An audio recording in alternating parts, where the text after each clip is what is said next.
Boa noite, meu nome é João Alves. Atualmente moro em São Paulo, mas nasci e cresci em Pedra Branca, uma pequena cidade no estado do Ceará. Quando eu era mais jovem, movido pela irresponsabilidade e curiosidade, me juntei a 2 amigos de infância da minha cidade para nos envolvermos com algo que não conhecíamos bem, e por pouco não perdi o juízo.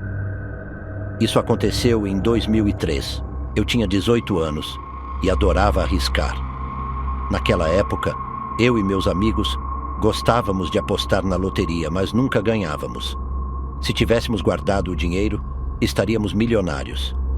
Em um desses dias, depois de mais uma aposta frustrada, um dos meus amigos, o Carlos, nos contou uma história que o filho de seu finado padrinho havia dito.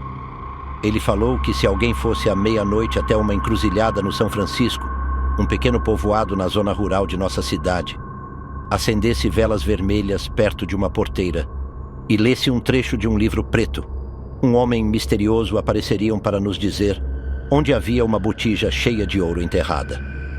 O problema, segundo ele, era que depois disso, o homem pediria um sacrifício com sangue.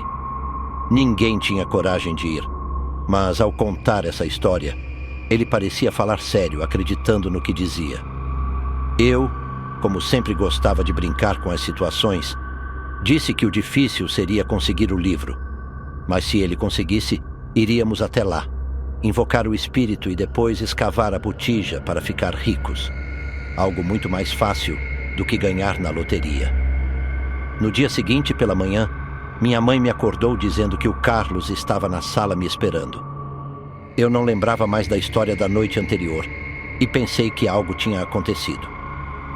Pedi para ela mandar ele entrar no quarto, e quando ele entrou, estava com um sorriso de orelha a orelha e uma mochila pequena nas costas.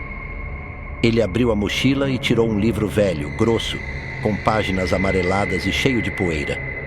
Eu perguntei o que era aquele livro e comecei a rir, achando que ele estava brincando.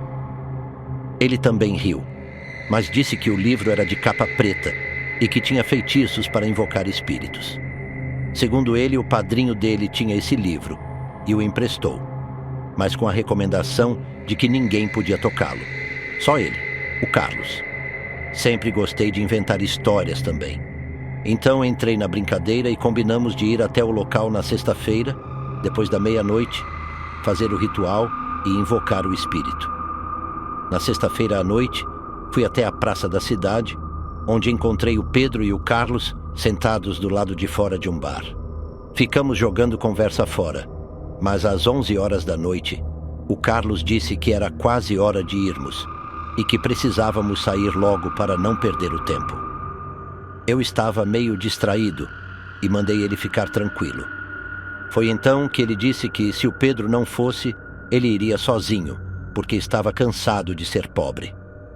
O Pedro deu risada e no final decidimos ir até a porteira no São Francisco para descobrir se aquilo tudo era verdade ou mais uma invenção do Carlos.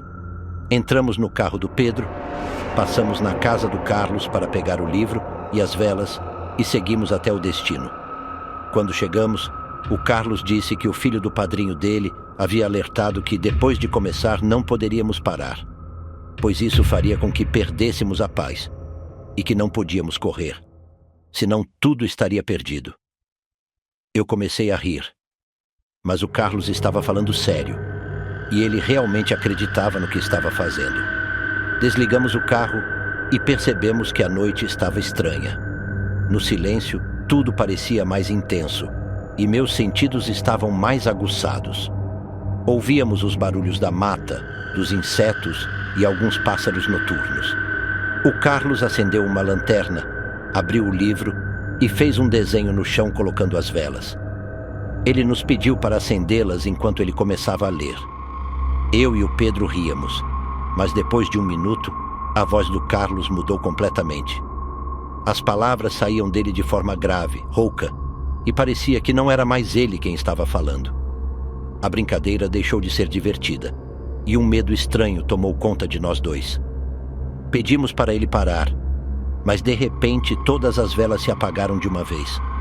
Escutamos um barulho e minutos depois As velas acenderam novamente e vimos o Carlos desmaiado no chão. Corremos até ele e logo ele acordou, levantou-se e foi nesse momento que, ao olhar para a porteira, vimos um homem com uma roupa que parecia militar. Mas algo me dizia que ele não era humano. Ele nos encarou e, com a mesma voz que o Carlos usava para ler o livro, nos disse que podia nos fazer ricos, mas que também tinha algo mais a nos contar. Eu quase desmaiei, mas consegui me manter firme. Pegamos o livro e saímos correndo para o carro, deixando o lugar para trás. O Carlos ficou gritando que precisaríamos voltar para ouvir mais, pois ele tinha que nos contar onde a botija estava enterrada e que queria o sangue. O Pedro me deixou em casa e foi com o Carlos para a casa dele, já que moravam perto. Em casa, meus pais e irmãos estavam dormindo. Eu não fiz barulho, fui até o banheiro, tomei banho e deitei. Mas o cachorro começou a latir no portão, como se estivesse reagindo a algo do outro lado. Como o portão era de madeira, não sabia o que estava lá, mas fiquei com medo e demorei muito a dormir. Durante a noite, ouvi passos ao redor da casa e o cachorro não parava de latir. No dia seguinte, acordei com uma sensação de cansaço extremo, como se tivesse sido espancado. Não falei nada sobre o ocorrido, pois sabia que meus pais ficariam furiosos. À noite, fui dormir mais cedo. Mas por volta de meia-noite, meu cachorro começou a latir de novo. Quando fui ver o que estava acontecendo, abri o portão e, para minha surpresa, o mesmo homem que vimos perto da porteira estava parado na rua. Fiquei paralisado de medo, e quando ele deu um passo à frente, parecia que a cabeça dele estava se soltando do corpo. Corri para dentro de casa e me tranquei no quarto, me enrolando nas cobertas com o coração a mil. No dia seguinte, decidi contar tudo para meus pais. Minha mãe acreditou na minha história, mas meu pai achou que eu estava usando drogas. Mais tarde, ele foi até a casa do Carlos, e os pais dele disseram que ele estava trancado no quarto, apavorado. O mesmo aconteceu com o Pedro. Os pais dele contaram que o homem da porteira também apareceu na casa deles, e que no dia seguinte, todos estavam exaustos.